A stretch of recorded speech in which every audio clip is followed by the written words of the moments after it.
Cleveland Browns obviously have Deshaun Watson at quarterback, but when it comes to the weapons that he's throwing to, obviously added in some new wide receivers, but extended tight end David Njoku. And in order to talk about the tight end room specifically, let's bring in Chris Easterling of the Akron Beacon Journal. And Chris, you had a great piece about the tight end room. And, when it comes to, this tight end group specifically, losing Austin Hooper, you extend David Njoku, you still have Harrison Bryant who has a larger role. What do you think are fair expectations for that group specifically?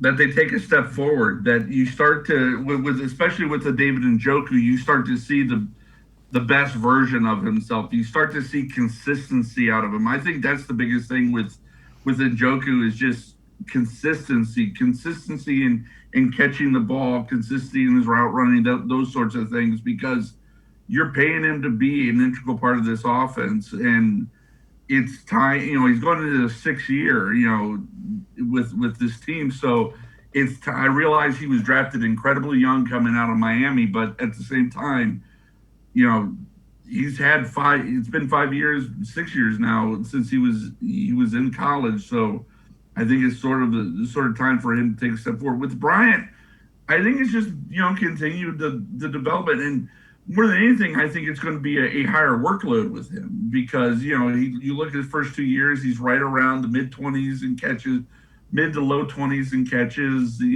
so you're going to see more production out of him. I think he provides good things in the run game as a blocker, and it's just, again, like with Njoku, it's just taking the next step and becoming, each year, putting another year better over what you were a year ago. Well, and Chris, the other aspect of this too, when I look at this entire situation, you see Deshaun Watson coming in. We don't know how many games he's going to play. Again, we're still waiting on that from Judge Sue Robinson. But at the same time, you look back at 2019, and he made 33-year-old blocking tight end Darren Fellows into a red zone threat that everybody was scared of. So when it comes to adding in Deshaun Watson at quarterback, how do you think that he affects that tight end room specifically?